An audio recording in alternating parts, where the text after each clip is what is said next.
It's a pleasure to see you here at another Carla Talk. I'm dietetic here in second language education. It's my pleasure to introduce Llinares. She's Associate Professor at the Universidad-Autónoma-Madrid, or UAM, in the English Department of the Facultad de Filosofía y Letras, which would be similar to our College of Liberal Arts. Anna is internationally recognized for her research on CLIL, or Content and Language Integrated Learning, and that's what we're going to hear about today.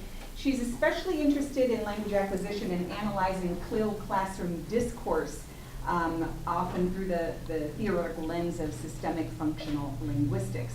She coordinates the doctoral program in philosophy and language sciences, as well as the master's program in English for secondary school teacher education.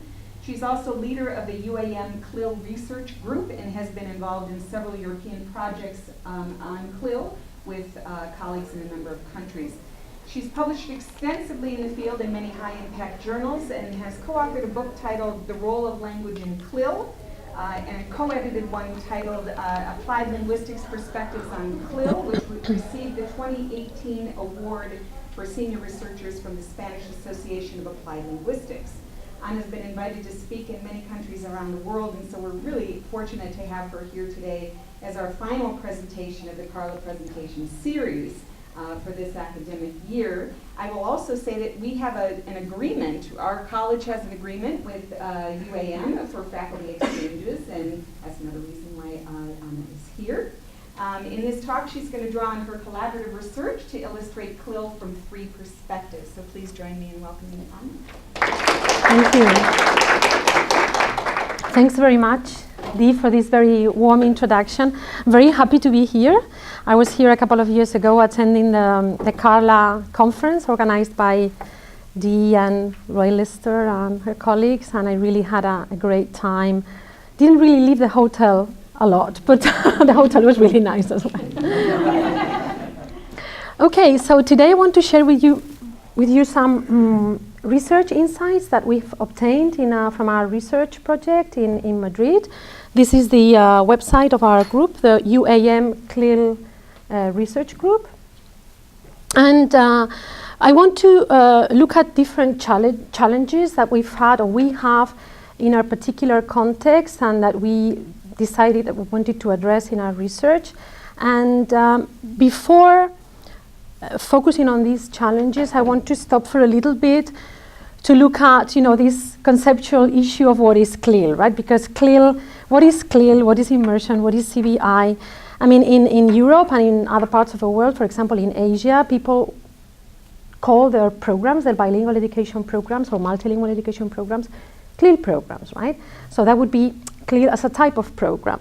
But CLIL can also be understood, and I would say that this is a more, it makes more sense to understand it as a pedagogical approach. In fact, CLIL stands for Content and Language Integrated Learning. So, for example, these definitions that you're all familiar with, of immersion as the target language is the vehicle, but the focus is on content, or CBI the other way around, where the focus is on language and there is a meaning-oriented approach to language teaching, or CLIL, where supposedly the approach is a dual one, right? So there is a focus on both language and content.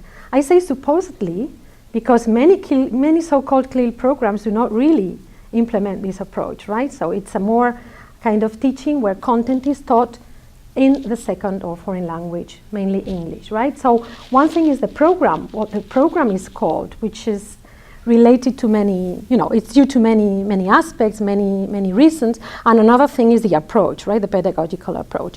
So in our group, we've been very interested in investigating the pedagogical approach, this idea of content and language integration, and looking at language and trying to draw teachers and students' attention to language as integrated with content, right, not separate from content, but as something that is necessary in order to learn, produce meaning in different disciplines. In fact, as I said before, many so-called CLIL programs do not really have a lot in common with other CLIL programs, and The same happens, I think, when we talk about immersion programs, and I carried out this study with Roy Lister on corrective feedback, comparing context. So we compared immersion, French immersion context in Quebec, the Spanish CLIL context, and also with the Japanese immersion in the US, and we found that in terms of the type of feedback that teachers were giving, there were more similarities between Japanese immersion and CLIL than between French immersion and Japanese immersion. So this shows really that, focusing too much on these differences across programs, immersion, CBI, and so on, really makes us go round in circles, really doesn't really lead us anywhere. So, and I like this quotation from Dalton Puffer, Christiane Dalton Puffer: whether a program is referred to as immersion or CLIL often depends on as much on its cultural and political frame. And this is really the case for CLIL programs in Europe, as much as on the actual characteristics of a program. So you may find, for example, CLIL programs in Japan are completely different from CLIL programs in Spain or other parts of Europe, right?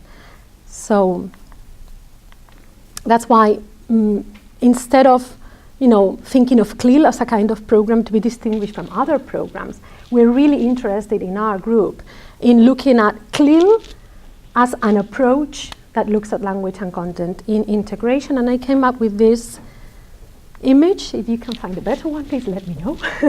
Where content and language somehow merge here, right? So the idea is not even, I know that Roy talks about the balanced approach, right? Balancing. We're more interested in, and I know that you also talk about integration, but the idea that language is not, or is seen as not separate from content, and this is particularly relevant for content teachers to understand the role of language in their disciplines. They wouldn't see the role of language if it's seen as separate from the content that they're teaching. Right, so CLIL in Europe, in terms of program, yes, it meets many of the descriptions that have been made about CLIL programs where the language of instruction is not present in the classroom, or the teachers are mostly non-native speakers, or materials are adapted. But as a pedagogical model, that's another matter, right? So many of the so-called CLIL programs are not really doing CLIL as a pedagogical approach. So our focus is, well, first to understand what do we mean by integration, content and language integration, and then trying to come up with ideas for teachers to sort of integrate content and language in their classrooms. Okay, so having said that, I mentioned at the beginning that we were really interested in addressing issues that were highly relevant in our context, and in order to sort of come up with some response in terms of how CLIL programs, bilingual education programs, no matter what you call them, are functioning in our context, and particularly in the Madrid area, because different communities develop different types of programs. But in the Madrid area, one important aspect of bilingual education or CLIL programs is that when students move to the secondary school level, so they move from elementary to high school or secondary school, they're streamed in different groups on the basis of their level of English, of their competence in English. So they have to pass a test, an external test, at the end of primary, that is grade 6, and on the basis of the results on that test, they're streamed in the high school bilingual school, because it's a bilingual school, into different groups, right? All of them are doing some kind of bilingual education or immersion or CLIL, whatever you call it, but with different degrees of exposure. So we wanted to see whether students in the low exposure group particularly would be as motivated as students in the high exposure group. So are there differences when students are streamed into different groups at the secondary school level? Are there differences in terms of their willingness to participate in those programs, their motivation towards those programs? So we were interested in focusing on motivation towards CLIL, not towards English, right? Towards CLIL, towards this kind of approach, pedagogical approach.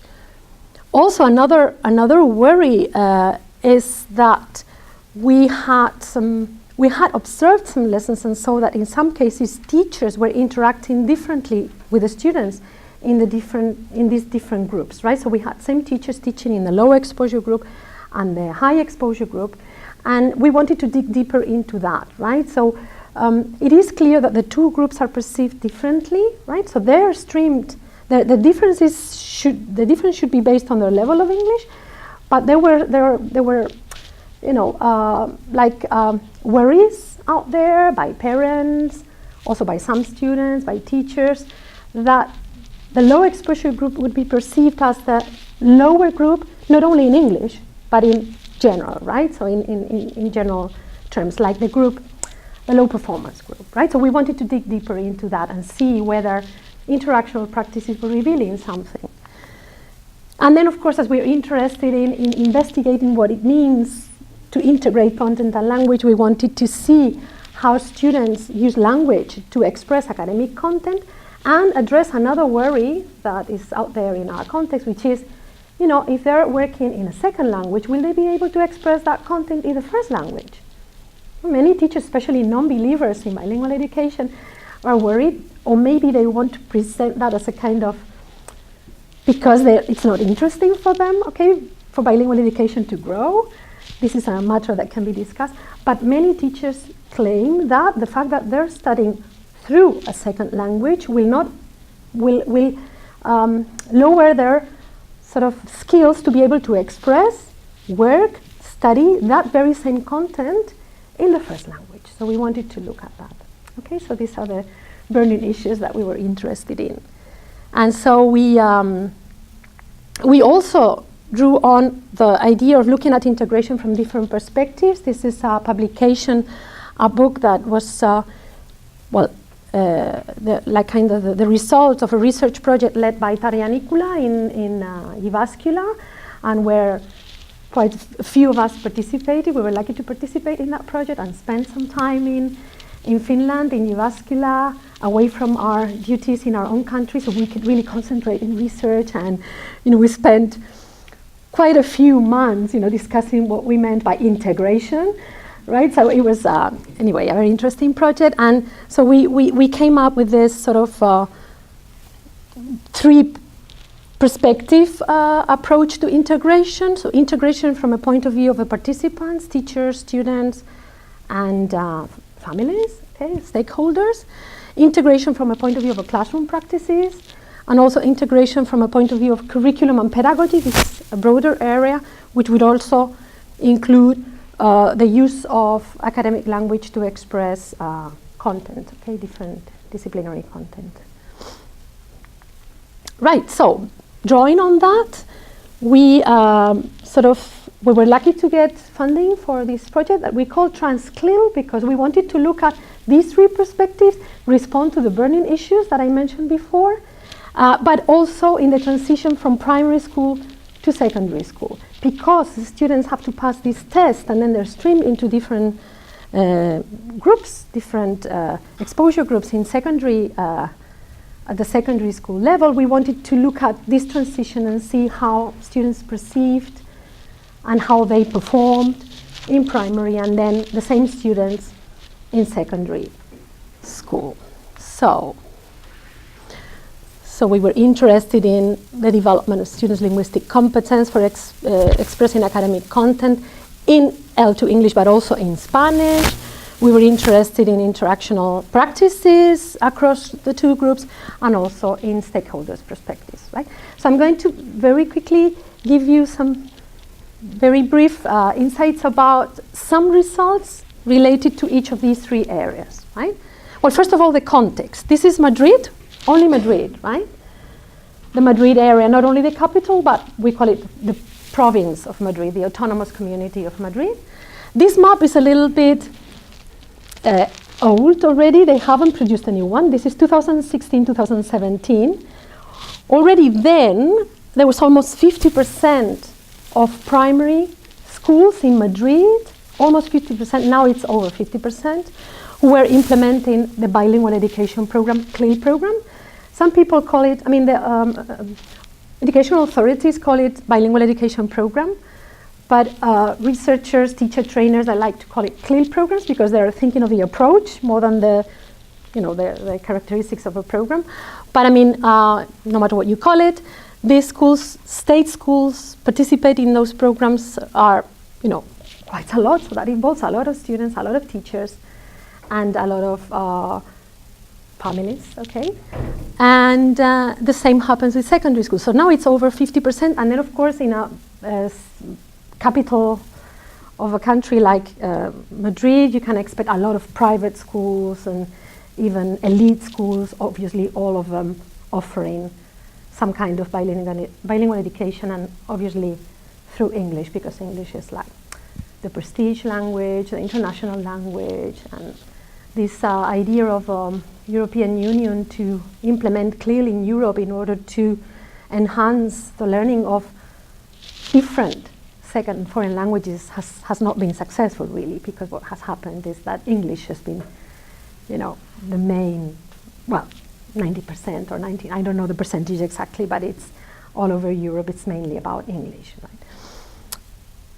Okay, so at the end of primary, they take this exam that I mentioned, this test. It's a Cambridge exam.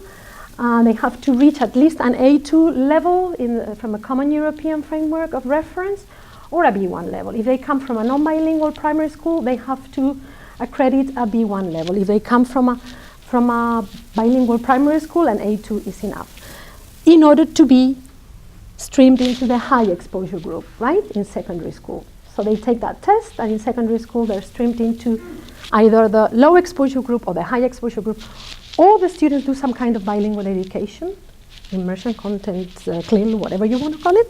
But the low exposure group does 1 or 2 subjects which are considered more practical, let's say, and more hours of English than in ordinary schools.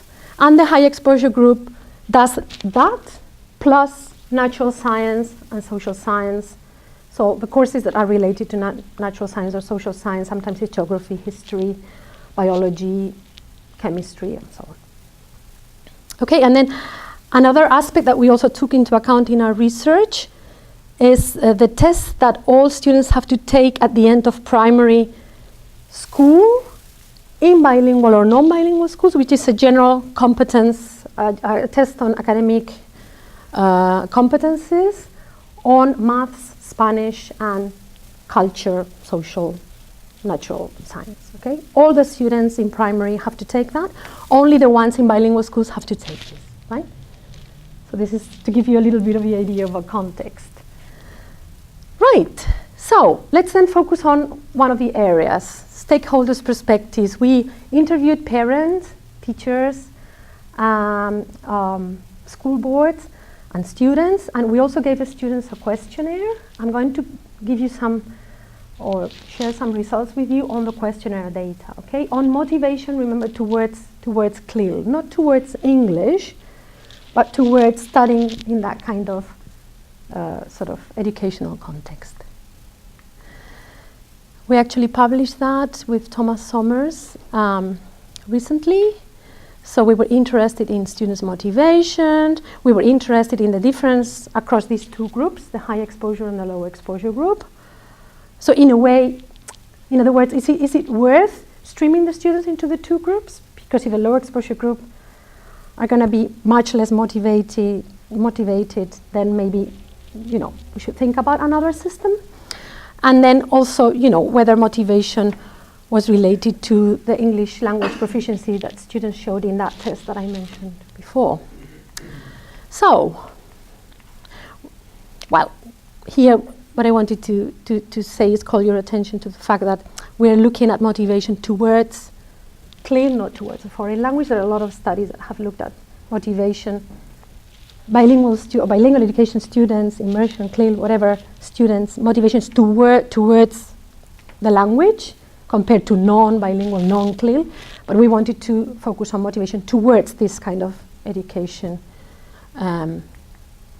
system. So we used motivational constructs that have been out there for a long time, but we sort of adapted that to our purpose. Is CLIL a fun way to learn? So in relation to intrinsic motivation, does CLIL serve a purpose in terms of instrumental motivation? And we also wanted to address issues of anxiety.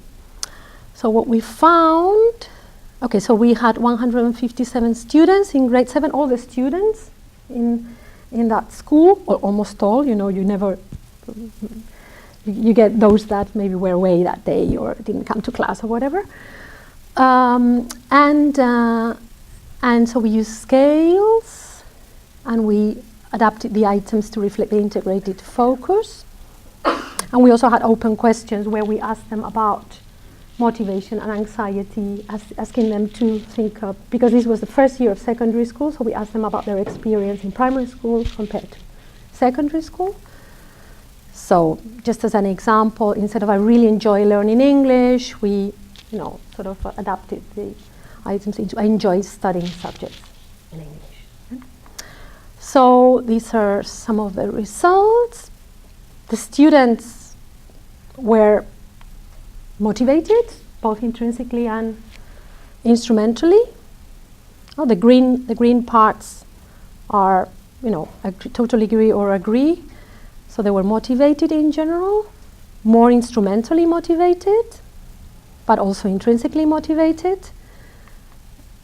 And if we compare groups, the high exposure and the low exposure groups in the different types of motivation, we see that the high exposure group is more motivated, but the low exposure group is also motivated or neutral, right? So they don't have, they're not really against that, okay? It's like something that is not that relevant maybe for them, but at least it's not something negative.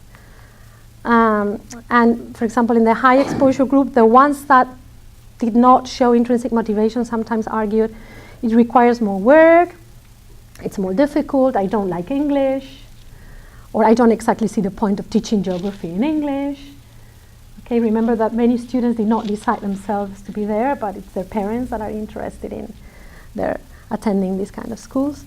And the low exposure group really had a neutral to fairly positive stance. So they're also intrinsically motivated. They like it. They don't dislike it, at least. They're okay.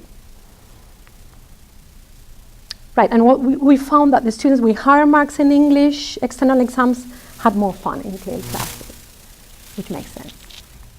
Right, instrumental motivation. Okay, again, we find that it's more, the ones that totally agree are more in the high exposure group. But, you know, we have a very high percentage here as well. And of course, there's the ones that do not see the point. It's high. It's quite a small percentage, but still it's higher than in the low, in the high exposure group. So they already, these children, these kids, they are in grade 7. They're 12, 13-year-olds. They talk about, they think about, you know, the importance of English for the future and, you know, studying subjects in English. Of course, they may be, you know, replicating what their parents have said, but at least they, you know, they were saying that in the questionnaire. Okay, and some of the negative comments about, you know, the purpose of language, of studying through English or studying in a CLIL context like that is because studying, for example, history in English won't serve a thing later on. These are exact words from the learners. Right, and finally, anxiety. The majority here, what you see is that disagree and totally disagree that they were anxious, right? So this is like the positive part, the orange bit. The low exposure group are a little bit more anxious in CLIL classes. But what is interesting, because of this, but what is interesting is that the high exposure group, there is a small percentage, but still, who are very anxious, right? So this is, we should not really disregard that, even though it's a small percentage. All students are important, right? Even if it's a small number. So what is happening there with those students? We would need to explore more deeply. So some of the comments that they made is, I'm shy to ask for clarification, they're more demanding here. And as I said, you know, a small number of high exposure students feels a much more sense of anxiety, which is not felt here. So one of the issues that we may think of is maybe the fact that these students are only doing only doing some more practical subjects in English is more relaxing than doing biology, history, physics in English, right? And this is some of the comments that they made when, to show these levels of anxiety. I'm not good at English, the level here is higher. Right, so this is an overview, highly motivated in general, especially high exposure students, but also low exposure students. There can be this sense of unease, these issues of anxiety, and then we also saw that better grades in English examinations were related to more intrinsic motivation, so they liked it. They liked CLIL more when they had a better level of English. So in general, both groups, we didn't really see striking differences here, but we need to pay attention to this issue of anxiety, especially in the high exposure group. Right, so we move on to the linguistic competence of students and looking at comparing the L1 and the L2. Well, some of the background here, many studies have looked at English proficiency or second language proficiency of CLIL bilingual education learners compared to non-bilingual education learners. There are lots of studies on CLIL that look at that compare these two groups. Some studies are focused on content outcomes, but we feel that more studies need to look at integration and compare what students do in the second language with what they do on the same topic, same discipline in the first language, to see whether there are issues that are specifically related to the second language, or there are issues that are not related to the second language because maybe the problematic in their first language too, right? Which is something that, maybe for us it's straightforward, but for the, parents, families, and many teachers and staff, it is not that clear, right? So there is this belief. It's very difficult to, get rid of beliefs that are maybe not based on, on reality, but this is the case. Many people think that it's going to affect their expression of those contents in Spanish, in the first language. This is a reality. Okay, so in this case I'm going to show you, because we measured students' academic language competence to express meanings in the same subjects and topics in L2 English and L1 Spanish, and we also measured their performance in different time periods, end of primary and beginning of secondary, and in June we are going to collect data from the same students at the end of a compulsory secondary education, so that's grade 10? No, compulsory secondary education. Grade 10, yes, grade 10. Because then after that they do 2 years of bachillerato, which is non-compulsory, right? So we want to, and they don't do CLIL in bachillerato because these 2 years are like they have to prepare for competitive exams to enter university, and these exams are in Spanish, so there's no CLIL, there's no bilingual education in bachillerato. So we wanted to measure from grade 6 to grade 10, okay, end of compulsory education. So we'll be collecting data in June, and then they will be not very happy to see us again. Oh no, this one's again. Another prompt, another text to write. and in fact, my son, one of my sons belongs to that group, but luckily he's in the States, because otherwise it's like, oh no, your mom again. And her friends coming to, okay. Right, so I'll show you some results from data that we collected at the end of primary. We wanted to look at school genres because we're interested in, as I said before, the integration of language and content. So we wanted to look at the needs for specific disciplines and genres in different subjects. But genre is a very big unit of analysis. So we in order to really identify the language resources that students were using, we needed to find a smaller unit of analysis, because we wanted to look at the lexicogrammar that students were using, assuming that, well, because if it's in the L2, they may lack the lexicogrammatical resources to express meanings, which may not be the case in the L1, or maybe it is, okay? And we found that a really good model to link the two levels is Christiane Dalton-Puffer's cognitive discourse function model, which is not perfect, because by using it and applying it, we've had problems. She herself has had problems, and she works, I mean, she's collaborates in our research team. We collaborate with her a lot. So she was very happy for this group to, try to identify the lexical grammar that, is effective for expressing the different cognitive discourse functions. We found it was useful to sort of identify units that may be useful for the teachers later on, hopefully.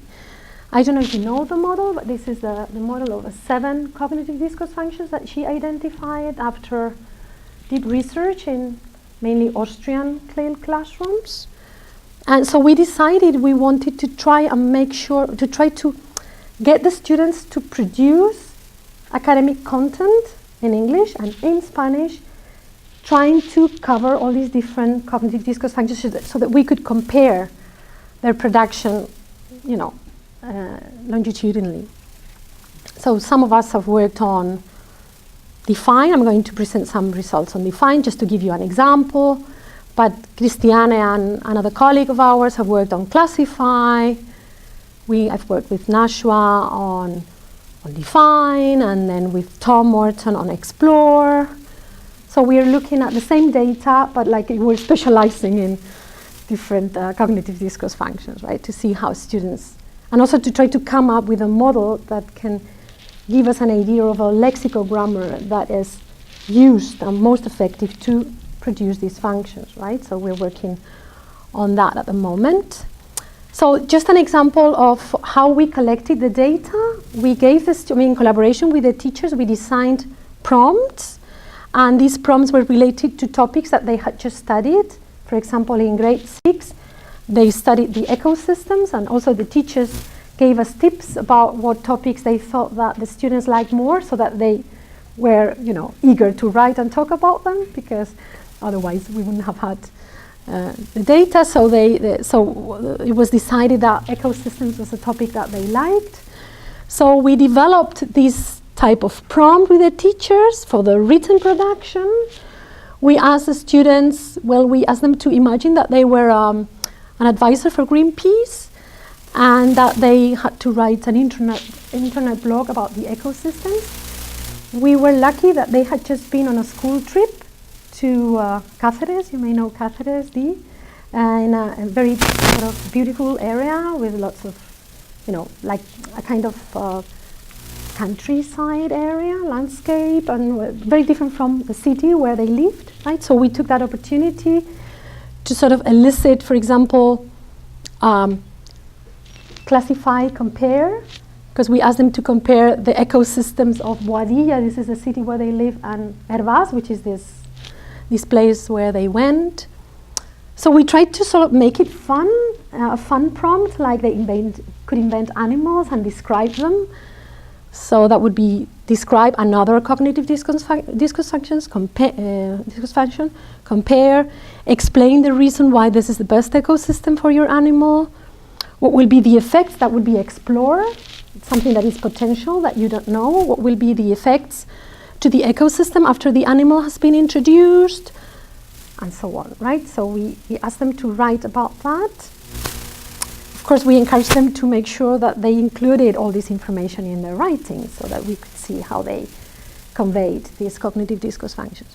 And for the spoken production, we asked them to imagine that they were in a radio show, and the researchers, so us, our group, were the interviewers. So it was basically the same idea, but in the format of a radio show, so that we could compare the spoken and the written data.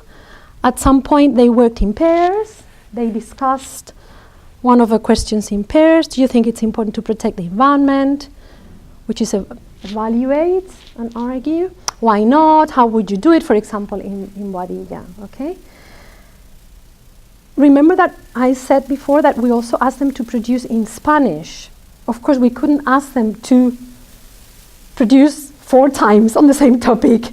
It wouldn't be insane, right? So we decided that those that did ecosystems in English would do a history topic that they had worked on as well, also eliciting the different cognitive discourse functions in Spanish, and those that did history in Spanish did ecosystems in, history in English did ecosystems in Spanish. Okay, so these are the groups, only the primary school groups, okay? Remember that this is time 1.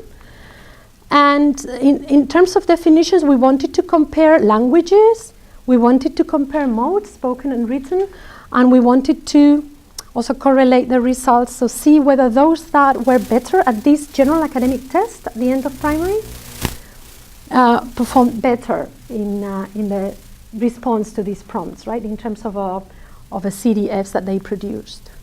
Just to give you an idea, of course, we needed to sort of, when you study definitions, so how do we characterize definitions? So we use Trimble's model, and we also use systemic functional linguistics to identify the parts of a definition.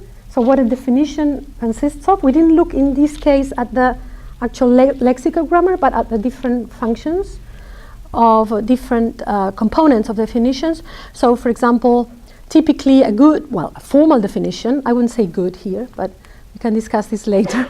Formal definition would have a class, not only the term, but also a class, and then some kind of expansion, right? So this does not have a class. It has expansions, right? So I'll tell you why. We were thinking, oh, formal definition is a good definition, and we found that no, not necessarily. What we found is that across modes, okay, spoken and written, the students use more formal definitions in writing, and more semi-formal, meaning no class, right, in speaking, but they use much more expansions in spoken performance. In other words, they were giving more details about the term.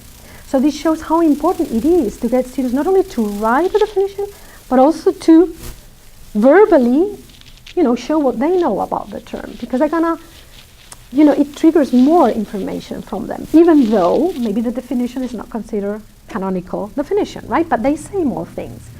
So this is important in the sense that in our context, tests tend to be written. So they're asked to define ecosystem, it tends to be a written definition. But if you get them to speak about it, they give more details, and they show, maybe they can show what they know better, right? Across languages, interestingly, we didn't find differences. If they use formal definitions in English, they use formal definitions in Spanish. Remember, we had the same kids doing that in English and Spanish. If they lacked, expansions in one language, they lacked expansions in the other one. They use a lot of expansions. So we saw a lot of similarities. Of course, we didn't look at the grammar yet. Okay, we wanted to look at the composition of the definitions. So, but they were, not because of the fact that they were writing in English, they were using more simple definitions, or not because they were doing it in Spanish and they had studied these topics in English for all their school lives, they were worse at Spanish. So this worry about if they do it in the L1, is it going to be problematic? Well, it is problematic for some children, according to what we've seen, right? But not because of the L1 or the L2, but because of, this idea of transfer of strategies, right? Come-ins, and it's been going on for a long time. We found that as well. And we found that high achievers in general academic competencies in that test, which it was in Spanish, produce more formal definitions when writing in English. So again, the test was in Spanish, and this affects also when you write in English. Well, at least what these students were writing in English. So this is an overview. What we found is that there were no differences across languages, differences across modes, and differences between high and low achievers. Very quickly, if I may, do I have time, Dee? It is almost 1 o'clock. Almost 1 o'clock, so 5 minutes? 3 minutes? Before 1 o'clock. Oh, right, okay, good. Very quickly, classroom practices. Here, remember, we also wanted to see whether there are different practices in the high exposure, low exposure group. We were lucky to work with teachers who were teaching the same subject in both groups. Science teacher and a technology teacher. Here I'm presenting some insights from a science teacher, right? So we negotiated with her, so to make sure that it was the same lesson. So we Then we recorded the lessons that were related to the introduction of a new topic, which was the hydrosphere, okay, in both groups. Because it was science, natural science, it was taught in English in the high exposure group and in Spanish in the low exposure group, right? So of course there is the variable of a language there. We wanted to look at whether the teachers used different classroom registers in different, use more time or less time for different classroom registers across the two groups. We were also interested in the pedagogical purposes, if they were the same or different. And we also looked at the use of evaluative language to express higher order thinking skills, but I'm not going to present the results on that here. We used appraisal theory, a systemic functional model that looks at the language of evaluation, because we wanted to use a model that would allow us to identify evaluative resources in the language, right? I'm not going to focus on appraisal here, but I will mention a couple of things. If you compare the same session, and this was the same in the technology class, the teacher is mostly doing the same. So half of a class is related to the topic, to the content. Half of a class is related to organizational issues, organizing the task, preparing the groups, giving instructions, and so on.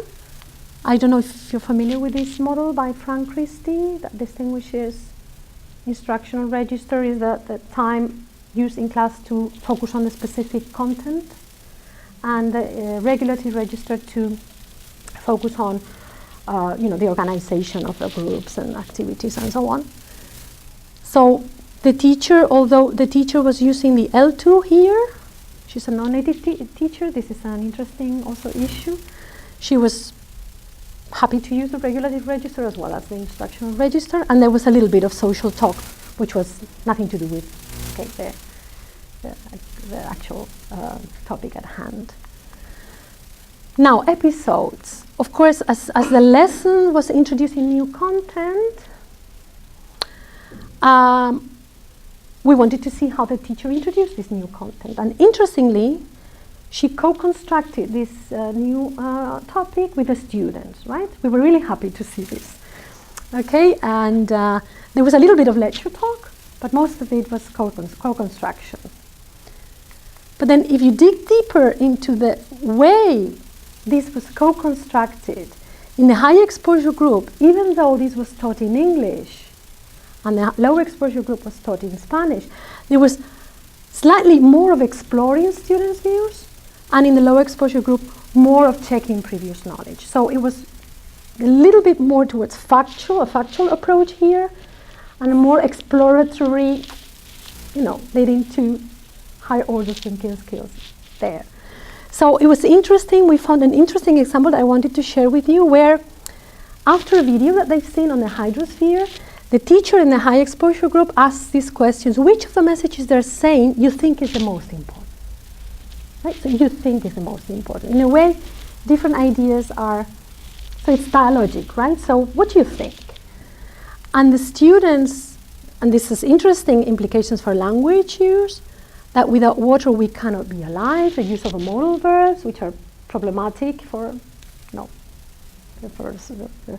foreign learners of English.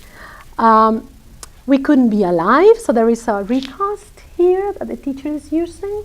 We know that recasts are not always successful, as Roy Lister claims, but okay. We pollute water. We couldn't live with polluted water because, so there is justification of an idea. So if you analyze this from the point of view of appraisal, you find a lot of appraisal resources used by the students.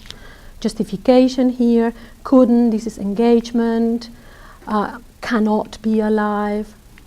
Without water, we wouldn't be here today, so this hypothesizing about what would happen. This is quite sophisticated, right, type of content and language. Right? In the low exposure group, okay, this is in Spanish, I'll translate that. Instead of asking which of the messages they're saying, do you think, what messages have appeared there? Come on. So 68% of our body is water. So much more factual, right? 70% of a planet is water. Okay, so it's covered in water, okay? It's not that it's water, it's that it's covered in water, all right? So this is what was happening there. So, of course, we need to do more research to see whether this is really the case, but there's some signal there. And also we interviewed the teacher, and she was saying, well, you know, I tried to do the same in both groups, but with a low exposure group, even though it's a first language, I'm saying this, she didn't say that. In the low exposure group, I tend to try and be more, make sure that everything is under control, right? So like that they don't get lost. So in a high exposure group, it's like, well, okay, we can do other things, but these other things are really important for the students to be engaged, to develop higher order thinking skills, to sort of reflect upon what they're learning. So this is a signal of caution, maybe, that we should investigate a bit more.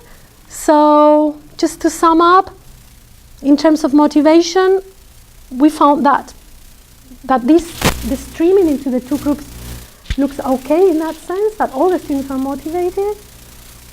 The high exposure students are a little bit more motivated, that's true, but the low exposure students are also motivated, and there is these issues of anxiety that would need to be paid attention to. In terms of practices, we need to be a little bit careful, I think, or at least investigate more what is going on there. Because there is this fear of a low exposure group being considered, not the low exposure group because of a level of English, but the lower cognitively exposure group, or whatever you want to call it. This is a possible, danger there. And at the moment, we don't see differences or problems with expressing the same content in one language or another. Of course, there are issues that need to be worked on, and we haven't looked at the actual grammar yet. Okay, we want to look at that. But in terms of being able to sort of express these functions, and in terms of how much they write and talk about these, how much they write or speak when they define, when they explain, when they evaluate, does not seem to be related to the language that they're using. So not that the first language is easy, they think that they prefer to use the first language, or the fact that they're studying always in the second language would affect their use of a first language. We don't see that issue. So these are the three aspects that we have focused on in this research. In the next project, if we get funding, we want to involve teachers, CLIL teachers, content teachers in the L1, English teachers and Spanish teachers, so teachers of Spanish, to look at the texts and the spoken production, and sort of to look at what we have considered successful definition compared to what they would consider a good definition or a good explanation, and then look at the lexicogrammar that is representative for these cognitive discourse functions. So that's all. Thank you very much, and I'm really open for questions or comments, suggestions. Thank you. Am I going too much over the time? I have a question about, and I mean, we didn't look at this, but when it came to communicating the definitions in both of their languages, did you notice, I know you looked at the grammar, did you notice any difference in terms of the vocabulary of the word knowledge in both languages? That's interesting. From what I remember from the data, although we haven't looked at that, I can't remember the students having problems with the vocabulary. I mean, but we will look at that. This is a really interesting point. In the sense that, for example, if they were studying ecosystems in English, will they know the words in Spanish, right? Yeah. They seem to be okay with that, but... Are a lot of the words cognates? They are. Ecosystem, vertebrados, vertebrates, that's the thing, yeah. And also it will be interesting to look at this, maybe comparing the different school years, because of course at the primary level, a lot of the content is things that they also talk about, sometimes at home, or they watch movies, or in the first language, so it's like closer to everyday, sort of a bit closer. Whereas in secondary, and when you move up school levels, then it's more abstract and technical. There may be a difference there, but thank you. Yes, we'll look at that. Thanks. I was wondering about that too, and thinking about just like simple tools like type token ratio. Yes. Which is an easy thing to run. Right now I'm working with a team that's analyzing elementary school kids, not language learners, just, Right. children that are doing scientific reasoning Right. around science, and their vocabulary changes when they're inside the classroom versus outside the classroom too. Okay, but you mean when they talk about those issues outside the Yes. classroom? Yes. With their friends or? Just doing stuff like related to the theme outside of the Right, classroom. right, Like they're right. doing, they're learning outside of the classroom rather than inside the classroom. Right, They right. use more adjectives, more verbs. That's inside the interesting. classroom. They use more nouns. So we're trying to characterize their language in the two different contexts. both So in what oral would, modes. what would be an activity outside the classroom, for example, when they would use the language, just for me to have an idea? Like they're explaining things that they find. They're talking about things that they find related to. Outside the class, but they explain it in the rocks. classroom? They They learn ex- about it in the classroom, and then they do stuff outside the classroom. Right, I understand, okay. So you recorded those conversations? Yeah. Oh, right, yes. I understand now, okay. But it's interesting that the vocabulary is a thing. And then I was wondering too about, are you with your grammatical analysis, you're going to look at like just accuracy, or are you going to go like take the SFL work even further? With, Yes, we're thinking complexity? we're going to do that. Yes, we've already started looking at, for example, we've classified expansions into different types of expansions. Using SFL, elaborations versus extensions, enhancement, and then look at how this is realized through grammar and lexics. This is our last stage, because we start from, I don't know whether we are doing it correctly, because it's taking us a long time, but we start from actual functions and meanings, and then components, and then to reach the level of a lexicogrammar. But yes, it is, I don't know whether I answered that. No, I can't wait to read about how you are connecting like scientific reasoning, or if you're looking more at like definitions, right? Well, I've just shown an example of definitions, but we're looking at the different cognitive discourse functions in our group. Some people are working more on evaluations. I worked on Explore as well, which is I'm very interested in Explore, because it requires very difficult language, but not only. Sorry. Explore, for example, in Spanish is also very difficult. Si hubiera, so this subjunt, si hubiera existido este animal en Boadilla, habría, even Spanish people, get confused with habría, hubiera. So we saw in our analysis that they were having problems with that in Spanish and in English, right? So, yes. I was wondering, off of what you just said there, how you're planning on talking with teachers about these functions, because that example you just gave is something that I've spoken with secondary Spanish immersion teachers here in the Twin Cities, and they'll say, well, yes, my students can hypothesize or explore, but they can't create that function, or that grammar that you just described, and I try to help them see, are they really doing this if they can't say subiera? And so I'm curious how you're talking with the CLIL teachers about this, or have you gotten there yet? Yes, this is our plan for the next. I mean, we should find out soon if we have funding for that.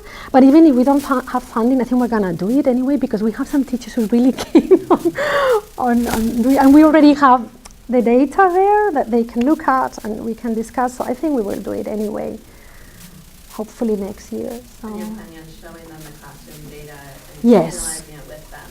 Yes, exactly. And because there are texts that the students wrote, so the written production and the spoken production, these interviews that we carried out, and the classroom data. We have interviews with the researcher and two students in order to have parallel data as possible to the written production. And then we have a classroom interaction, which is not comparable in that sense with the individual.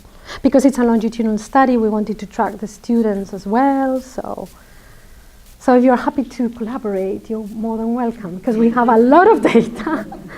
You never have time to, because of course you want to collect more, and we wanted to really follow them until the end of compulsory secondary education.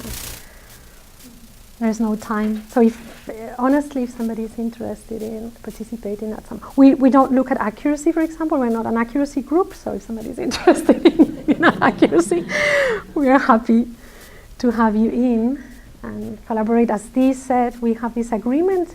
We need to renew it. I don't know how much effort it will take, but there is this possibility. Took a lot of effort to get it. I think it's easier. I've heard it's easier. Yes. I think we actually have to end now. Okay. Well, thanks very much for your comments and insights. Thank you.